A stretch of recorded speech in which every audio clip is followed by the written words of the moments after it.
But welcome to our Big Red Track and Field and Cross Country Digital Town Hall.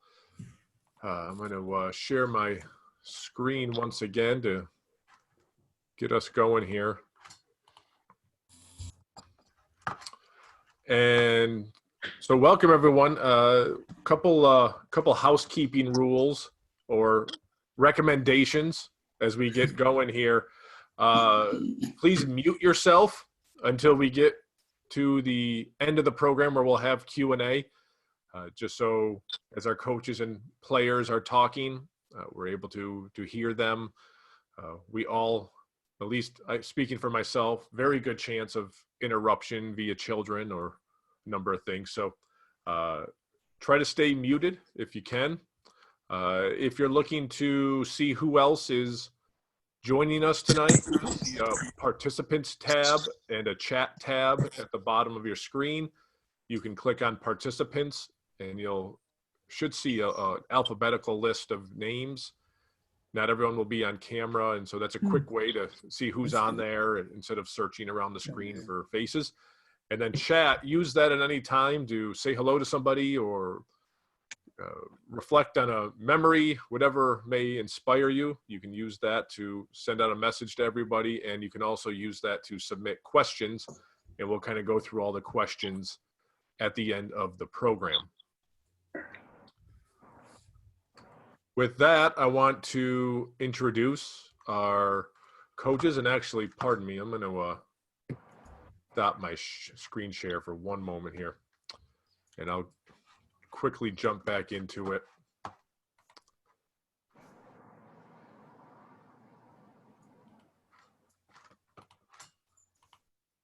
Okay. I want to introduce our coaches who are here with us today. Adrian Durant, the George Heekin 29 head coach of men's track and field, and Mike Henderson, the Allen B 53 and Elizabeth Heekin Harris head coach of women's track and field and men's and women's cross country coaches. Welcome. How are we feeling tonight? I can't complain. I need an updated profile picture though. That one's pretty old. I'm at the opposite point in my life. I kind of think that that's the picture I'm sticking with for the rest, no matter how much I age from here on out. Wow. But we're good. It's great to be able to connect with everybody. Absolutely. Well, we're glad you're here with us for this unique opportunity to hear your thoughts about where the program's at, how you're dealing with this special situation, and where you're looking for the program to go in the future. Both coaches wanted a chance to introduce and talk a little bit about some of their assistants and their associate head coach. So, Mike, why don't you introduce us to some folks? Yeah, so I'll start off. Assistant coach is Megan Knobloch, and I think she's going to be joining us, or is already on here. So she's in her first year, helping with the distance runners and focused mostly on women's distance, but also helping in a lot of different ways. And was at the University of Florida for 2 years, and then came from Towson, grew up in New Jersey. So a lot of Jersey pride, and everybody that from there, I'm sure you'll connect with her in the years ahead. Sophia Zemian's another volunteer assistant of ours. She's been with us for 2 years now. Just a fantastic resource and connection. She's actually finishing up her PhD at Cornell, and so she does research, and she actually has a lot of the kids in her class. So it's kind of fun for her to be able to see them, in the academic setting and the athletic setting. And she brings a lot of great insight and support to the program. She was a accomplished runner at Duke. And then many of you will know Tony Salucci from Cornell. She was a phenomenal runner. She's back in Ithaca. She's a dietitian working at the hospital in town. So she's a phenomenal resource, not only for the team history and program, but also working with our current student athletes on different aspects and all kinds of different needs, and brings another great perspective of everything to us at the program. So 3 people that have been really instrumental in helping with our large group of middle distance and distance runners for me, and certainly appreciate all their efforts all year long. And so anybody who sees them, please know they're a huge part of all that we're doing, and continue to express your appreciation for all that they're doing with us. And for the rest of our coaching staff, We have Coach Justin Byron. He's been with us for about a year now, has been doing an excellent job with the women's sprints and jumps group. He joins us from Virginia, Norfolk, Virginia, where he was at Nasman River High School, and he was high school coach of the year. Just did a great job while he was down there. I've known him for a while now. He was a great athlete at North Carolina A&T. He was a conference champion and All-American, and he's bringing all of that ability here to Cornell. He ran pro for a few years in Virginia with legendary LaShawn Merritt, so just brings a lot of knowledge about the sprints. And we have Coach Kevin Phipps. He joins us from Baldwin Wallace. He's been with us for about 4 years now. Kevin coached our last national champion, Rudy Winkler, as we all know who that is, of course. And before he joined us, he was at Baldwin Wallace as an assistant coach, where he was named D3 National Women's Assistant Coach of the Year. So he did an excellent job there. He's been building up our throws group over the past couple of years, and we're very excited about the recruiting class that he's bringing in this year. Our last assistant coach, Derek Hinch, he's actually very new. He just joined us in the fall, and he's hit the ground running with our vaulters and horizontal jumpers. I think all of our vaulters have been hitting personal bests. He's really been taking them to a new level. The triple jumpers have been improving as well, and he's been a recruiting machine. We just got a transfer out of Arizona, a new multi, and he's already contacted a few 25-foot long jumpers, so he's all over the recruiting trail. So we're very excited about our whole staff. Everyone's very serious about track and field, and they put a lot of time and energy into this. Great, thank you. Yeah. Who would be most likely to place in HEPS if they had to jump in right back in tomorrow? Oh, that's Coach Hinch. Yeah, I was gonna say. Yeah. And I think everyone. I mean, I would pull my hamstring, so I'll have to bow out. But he's probably in the best competitive shape. Okay. Well, congrats to Coach Hinch. All right. Well, let's dive into hearing more about our individual programs right now. And we're going to start with Adrian. So, Adrian, obviously you kind of just get your indoor season going, and then find out you're unable to compete in the spring or in the outdoor. What was that conversation like with the team, you know, when so much training goes in all year round, and then you don't get to get outside, and you didn't get to take that trip to California? You know, how did you kind of rally the team together in that moment? Well, it was a tough conversation. I mean, these kids have been working very hard since the fall. Extremely hard. I mean,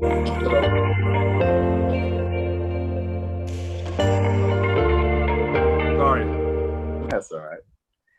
We put a lot of emphasis on training as a united group. The men and women sprints and jumps the entire fall together, and it was a lot of positive energy, and it was just everyone was very excited going into the year. And you know, indoor HEPS was, you know, it was a battle. We saw a lot of personal bests and a lot of you know, just people going to the line for it. And those of you who joined us there, glad you were able to make it, and I'm sure you saw how exciting of a meet it was.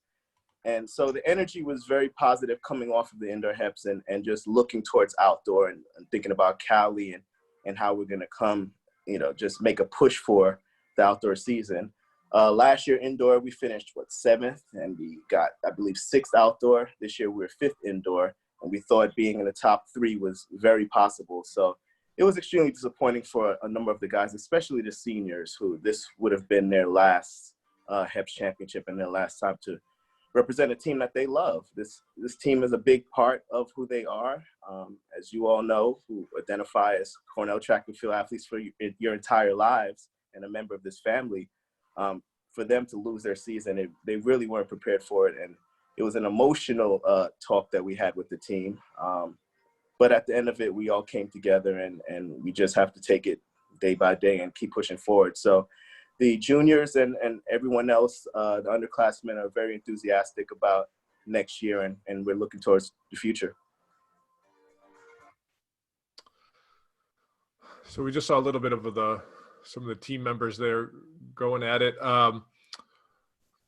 What were kind of, you didn't get to do the outdoor season, but what were some of the expectations that you had for the team? And, you know, do you think you'll be able to kind of keep some of that momentum heading into next year? You know, that's a loaded question for me because I always say crazy stuff. So, you know, that's kind of tough. You know, we had a freshman win the long jump who I think would have he's good enough to go to the national championship. So that would have been the goal for him, Smith Charles, during the outdoor season. We had a lot of underclassmen do very well indoor. So our goal for them was to just, you know, improve their positioning outdoor at the outdoor HEPs. Like I said, coming off of a 5th place indoor finish, we're typically a better outdoor team. So I thought that we could finish in the top 3. And, you know, I guess we'll have to wait and see. But the guys who are continuing on to next year and who will be with the team, they're optimistic. And that's kind of helping them make it through this difficult time right now, just looking forward to next year and being able to compete next year. So hopefully everything works out so that they'll be able to show the fruits of their labor. But, you know, there are a lot of guys who I think are national caliber on their squad, and we have a young squad and it's a deep team. So I think we're going to see a lot of exciting performances going forward. Great. How is the team able to, I know, you know, it's really hard once everyone has to go remote, but how are you able to guide your players? I know there's only so much you can do, regulations and otherwise, but, you know, how is the team, how are you finding the team's able to kind of keep conditioning and keep at their craft? Well, it's a very close-knit team, so they're all very good friends. So there's constant communication. No one's alone and no one's dealing with this by themselves. So, you know, we already have regular communication with the team, and especially our event groups. I have weekly check-ins with all of my sprinters and jumpers. They have to text me and let me know how their life is going, how classes are going, and just anything that they'd like to share in general. And we're also having team meetings on Zoom and just sending out regular emails with information. And really, our kids can just text us whenever they want to talk to us. So we're pretty much just acting as if things are normal, you know. And right now, we would be in season and still actively dealing with the kids and trying to get them prepared. So right now, my focus is to not only make sure they're doing their at-home workouts, and that's less of a focus for me. I want to make sure everyone's passing their classes and handling the virtual learning well. And staying positive and not getting to a negative place with all that's going on right now. So before and I'll probably ask Mike a similar question, but before we all had to go our separate ways, we did manage to squeeze in a nice HEPS event at Cornell. A lot of alumni came back. We were on the home field, so to speak. What was that like to kind of be back and to do that in Barton Hall and to have the alumni back for that? It was exciting. I mean, you know, we're looking forward to that event for a year. It's, you know, outside of the planning and making sure that it's just a good event for all of the alums coming home who haven't gotten an opportunity to see the new track and to see the track center and whatnot. We just wanted to make sure that everyone got to, you know, feel like they were home and they can spark some of those memories of what it meant to be out there competing for the Big Red. So we really wanted to make sure everyone enjoyed their time back. And that was almost as much of a party as us trying to win a championship.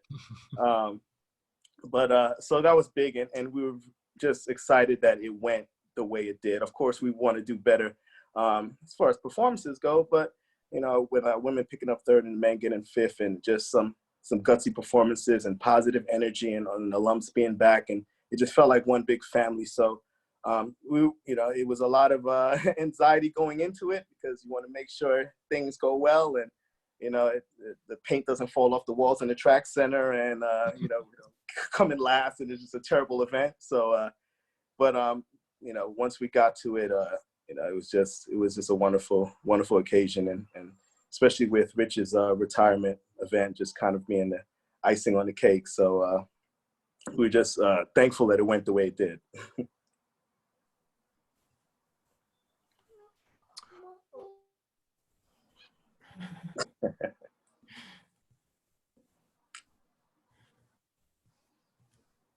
Oh, okay. I'll be right with you. Hold you right on cue. I got 3 of them. Can only hold so many at bay. Well, thanks for that, Adrian. It was a great event. We had so many great people back, and it was a lot of fun. And we think we had to kind of sort some things out with different businesses in Ithaca because some of our alumni just didn't want to leave the bars at night. I don't know what was going on there, but well, sure, everyone had a good time, so we were happy to see that. Mike, let's jump to you. So we'll start with cross country, which was a season that was able to start and complete. Tell us a little bit about that program and how everything fared this year. I was really pleased with our season as a whole, and I thought, one of the most exciting things was having the groups reunite under one coach. Was really fun to have the men and women together and closer. I mean, the programs have always been close, as all of you know, but now to be really completely on the same trajectory and path and everything was really a fun experience. I think hopefully the athletes felt it was good to see the way the groups can support each other and inspire each other and motivate each other. Certainly pleased with a lot of our season. The men, they're a much younger group. At regionals, we had 1 junior. Everybody else was freshmen and sophomores in our top 7, and we were top 10 in the region. So it was a really nice step forward for the men. Also took a step forward at HEPS, moving up from the year before when we were even younger, being 8th to moving up to a competitive 6th, and we want to keep that momentum going. And obviously the women's team, that was for those of you that didn't get to see that, incredibly special to qualify for NCAAs, and there's a photo up there of them at the regional meet afterwards, getting their picture there. You can see that on the turf. That meet was one, I mean, we're going to remember that one forever because it was such a different experience. The weather was so bad, they moved it to a road race, and the women were just, and actually both groups were fantastic in terms of handling the adjustments, being able to adapt and show up on the day and deliver. And the women finished 2nd, automatically qualifying for nationals, and a lot of great things there. And one of the athletes, that they had a great quote after our national meet where we finished 29th, and we certainly had a shot. We thought we could maybe be a couple spots higher, but it was certainly not for lack of effort or energy and excitement, but just one of those things where we were 29th, and somebody said that the meet itself left them a little bit more to desire, a little bit more than they desired. They wanted a little bit better of an outcome, but the season as a whole was far more than they ever could have imagined. And I thought that was a great summary of our season for both the women and the men. Like I said, the transition, I think I'd like to say the men certainly deserve a lot of credit because they've gone from having my undivided attention to understanding that, hey, they've got to step up and hold each other more accountable, and they did a fantastic job of that. And while I got to know the women's team and really try and get things running with that, and again, none of that would have been possible without the help of the assistants and everybody around, and Coach Durant and Coach Byron taking and keeping the track team strong through the fall. I mean, that was all instrumental in us having that cross country success. Great. You highlighted some of the accomplishments. Did the team perform up to your standards, or were there some surprises along the way? Were you expecting some of those great successes? I mean, certainly regionals, we felt like that was the meet we were ready for and put together the way we wanted. I think, unless you win HEPS, there's always something to be desired. So we always want a little bit more out of that. But that really, for a lot of them, that HEPS was the first time we cut loose and really went after it as a race, because we were just building and working on different components all season. So, it was still a solid effort and a great energy and atmosphere. We just didn't quite hit all cylinders that day the way we did at regionals, but no, I think, our whole season in cross country just keeps building and building until we get to those final few meets, and the team did a great job of putting that together. Really pleased with the way the freshmen learned the ropes, and we had a early season meet. We took just our freshmen too, and both the men and women won, and they had great efforts and really showed some bright stuff for the future. So yeah, I think there's a lot of good things, and our goal is always just making progress year after year, no matter where we're at. And so I think we're in a strong position to keep doing that. Great. And again, questions for the coach, feel free to chat them in at any time and we'll come back to them, or you can save them until the end and chat them in then. But want to make sure everyone remembers they'll have the opportunity to ask questions. Let's jump into the track season, Mike. I must be fun to coach two programs in 1 year, or three if you count it indoor and outdoor. That's got to be a good time. How do you balance all that?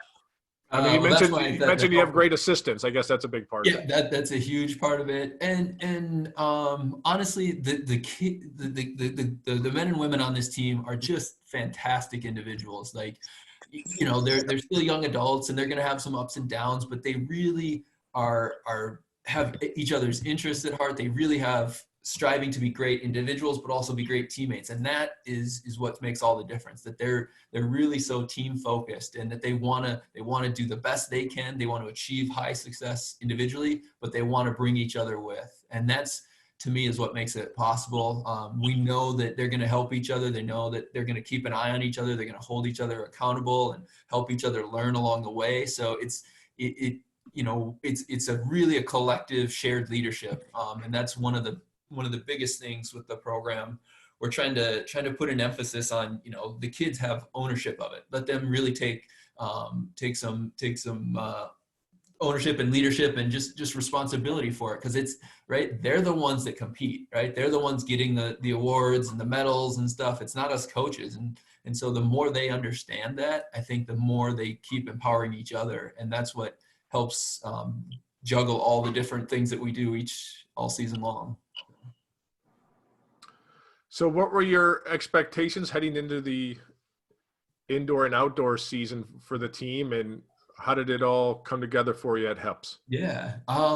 No, certainly I thought indoor HEPS, as Coach Durant alluded to, is I think all the HEPS meets are just a special experience. I've been coaching collegiately for 20 years and been to a lot of different places in the Big Ten and Division III and all over. And to me, the HEPS meets are just something special. And so the kids approached that with energy and excitement and really embraced it and had a great experience. I mean, our goal going into indoors was to be top 3, and we did that. And that means, hey, we're a team that people have to look out for and recognize that, hey, be on the lookout for what Cornell's doing.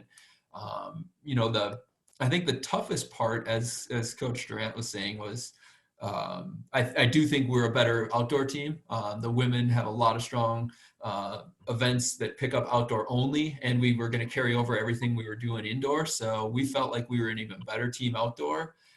And so it is tough to lose that opportunity, but there is nothing better than, we're going to look back at this time and understand that COVID-19 was a very unique and challenging spring. But that last memory of our final meet was us competing at HEPS at home. And that was our last competition as a whole group. And I think that's going to be something really special for everybody down the road. Right now, we're just trying to figure out virtual learning, navigate all these things. But I think in time, that group is going to come back and reflect over time that was pretty special to have your last experience be such a good team meet where everybody contributed in such a positive way. And it was such a wonderful experience from the athletes competing all the way to the alums back visiting. And that's something that I think will have much more of a lasting impact as we move forward. Thanks, Coach. And I guess regarding the outdoor season, so you talk about all that momentum coming out of HEPS, and then you're dealt that blow of the season being canceled. Similar to what I asked Adrian, how did you address that with your team? What were some of those conversations like? How did the team react to that news? Yeah, well, as some of you may know, right, the Ivy League was the first to announce in Division I that we were canceling spring sports. And so that was unique because, you know, it was unprecedented at the time. You know, we knew that things were going to be adjusted and some changes may happen. We weren't sure we'd get to California, but I don't think, you know, at the moment we thought it was going to end that abruptly. And so it was definitely a challenge. And, you know, it was certainly emotional. It's one of the hardest things I've had to do is stand in front of a team and tell them, hey, all this you've done, we have to stop right now. You know, just sort of bring that unexpected closure was I think really a challenge for the team at first. But as you know, what I'll remember is that night we got home and I was at night I was watching TV and I saw that was when the NBA shut down, was that evening. And suddenly things just started snowballing and it suddenly felt like, okay, this is much more than just us, right? At the moment you kind of thought, oh, us and what's happening to us. And then as it starts spreading with everything being shut down, I think it became a little bit easier to understand and manage and know that, hey, there's a lot more at play here than just our season. And so I think that's made it easier to deal with in the passing weeks. But that initial shock was certainly tough and an emotional time. And you know, the kids know that how much we love what we're doing and love working with them and how much passion we put into what they're doing in this sport and representing Cornell. So, you know, that comes out in that meeting and it is tough to see athletes, you know, struggle with that. And us coaches certainly felt that at first and obviously we'll continue to feel it, but now it's really shifted in that intervening month. So. Yeah, nothing tougher than a conversation of, you know, everyone works for that moment to compete and then it's kind of pulled away. Well, let's transition to how we prepare for competition. And we're going to try something here. We're going to bring in Coach Byron and Coach Durant. I don't know if you want to set this up for us, but what we're going to try to do here is we're going to turn, first of all, there was a fun video that went around of Coach that I want to share real quick here. Apparently the team put him up to something here. Coach Durant, what happened here? Oh, well, you know, sometimes the coaching staff, they start reliving the glory days and, you know, we jump in there and do things that we probably shouldn't. But luckily, Coach Byron here didn't get hurt, and he actually has a pretty good broad jump. Okay, well, Coach Byron, you should have so what we want to do here is Coach is going to take us through a little film session here. And so, Coach, if you're hearing me, I gave you the ability to share your screen. Okay. Can you hear me clearly? Yes. Yeah, we can hear you. First, I would like to say, Coach Durant, I'm not excited that you guys shared that last video. And you said I didn't get hurt, but that's not true. I had to visit Mandy after that jump, and I'm still kind of feeling the repercussions of trying to get out there and trying to impress some of those student athletes. From here on out, I'm gonna stay in my lane and just do some coaching. So see if we can break down a video of an athlete who can actually jump, right? And not myself. So I think today what we're going to look at is something that we do with our student athletes, and we try to break down some film. And hopefully for you guys, with not a lot of sports going on, you know, you'll enjoy this as much as I am. I guess short of the NFL draft and the Chicago Bulls documentary, this is probably the only athletic thing being shown. So I guess my ratings will be good even if the video isn't. So I'm excited to break down some film with you and kind of give you guys the inside look of, you know, how we kind of work with the athletes and try to get them to progress through the season. Today, we're going to look at, again, an actual jumper, not Coach Byron. We have Leonie Farquharson. She's a sophomore athlete out of Campion High School in Kingston, Jamaica. As a freshman here, she jumped, I think, 560 indoors. So for you guys who know feet, that's like 18.4. And she just missed the HEPS championship as a freshman. So we went back to the drawing board this year. We really put in some work. We had a way different fall and got after some things. And this year she jumped 622 and she just missed the NCAA meet. She was top 25 in the nation Division I. She's number 2 all time now at Cornell behind Jaomi Maduka, who, I mean, come on, Naomi Maduka could probably beat me. Well, not me, but anyway, back to the film. We'll start you off in the fall here. So very basic drills in the fall. And I'm going to run maybe 4 videos by you so you can kind of see your progression. So in the fall, this is our first day where we're working on landing. And Leonie wasn't happy with me because as a jumper, she wanted to jump more. But the entire fall, we were just running and working accelerations and things like that. And so the first day I said we were working on landing. She assumed we were going to the sand, but you know, that Mr. Miyagi approach, there was no sand on the first day of landing. So just so I can give you guys some insight of what we would be talking about and what we would be breaking down. Here, we're just looking at getting those feet up under you. So that's the cue. You see Coach Durant in the background acting like he's busy. He's not doing much. But today's cue is just keeping those legs up under you. When you see her holding that bar over her head, that's a posture drill. So we're just trying to line everything up and get the chest up, get the hips up. At this point, we're going to pull it out a little bit. And when we're watching this, I'm explaining to her, hey, on this drill, we want some over-exaggeration. We want everything big. We want everything over-exaggerated. We want big splits because, again, we want to get the motions down early in the season. And you guys are getting a look at the exact film. So this is the progression. First, there's a walk. Then there's kind of a jog. Then there's kind of a run off. You see Beatrice in the background skipping and having a great day. And now we're working on the landing. And so this is our first landing day. And I will tell you, for our first day, this is not a bad session at all. Again, the cues that we're looking for, hips up, feet under you. And the one thing that we've got to work on with Leonie here, that you're going to hopefully see a progression, is just trying to get her to land later. So if you look right here, she's just landing way too early for me. We want that landing to be pushed back a little bit more so she can get some more time in the air.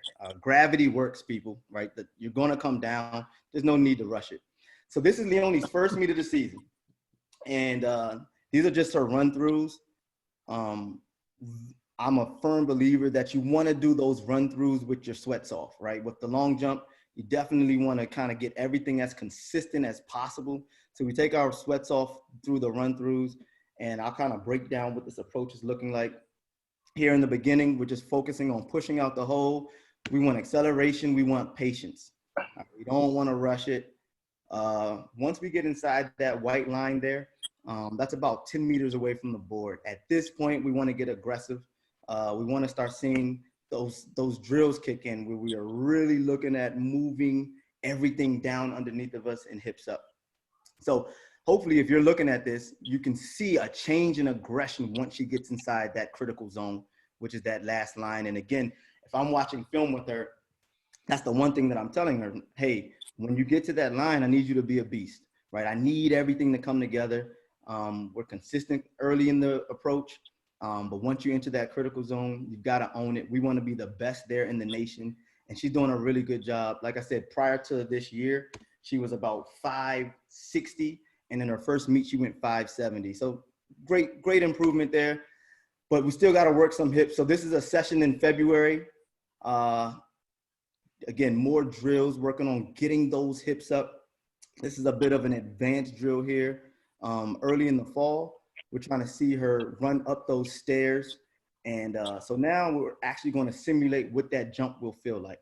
Going into those last 3 steps, you want to try to make sure that the athlete is focusing on leveling out those hips as they are still building up speed. And as you can see, she gets better with each rep. That's a really good one right there. And you can tell it's good because the way that sand is moving, that's how you know she's very aggressive and bringing momentum. When I took my jump, there was absolutely no sand moving because I just is not as good as Leonie. And this is our last session prior to our championship meets. This is the same drill you saw in the last film, but she's just way better here. And again, if you look at the way her hips stay level, as the boards change, her hips are very level, setting her up for a big jump. And as a coach, that's what you want to see. Actually, after that jump, I told her she should jump 620, even though her best jump at that point was 580, which is about 19.4. I told her she was about to jump 20 feet. And at the very next meet, she jumped over 20 feet. And again, final cue, you can look at that sand moving. And that's how you know she's bringing a lot of speed, a lot of momentum into the pit. And this is Leonie. Final clip is her HEPS championship jump. This was the jump that got her second place at the HEPS championship. Same jump over and over again. Not a great angle, but hopefully you guys are able to see how she put the season together. Each opportunity she got a little bit better, keeping those hips high, getting those legs under her. And if you look from day one to now, look how patient she is in the air. She waits to finish the jump, and that jump right there was good enough to get her 8 points at the HEPS championship. So again, I think my jump would have been better if I had some better coaching, but Coach Durant, sandbagging on some of the coaching. But at the end of the day, man, just awesome opportunity to watch Leonie put some things together. And hopefully that was as fun for you guys as it was for me with no sports going on. That was fun for me. I don't know about everybody else, but I've been forced to watch a lot of kids television. There's binge watching, then there's binge watching Paw Patrol. It's very different sort of television there. Well, thank you, Coach, very much. That was great. And if you have any questions for Coach on what you just saw, again, throw them in the chat.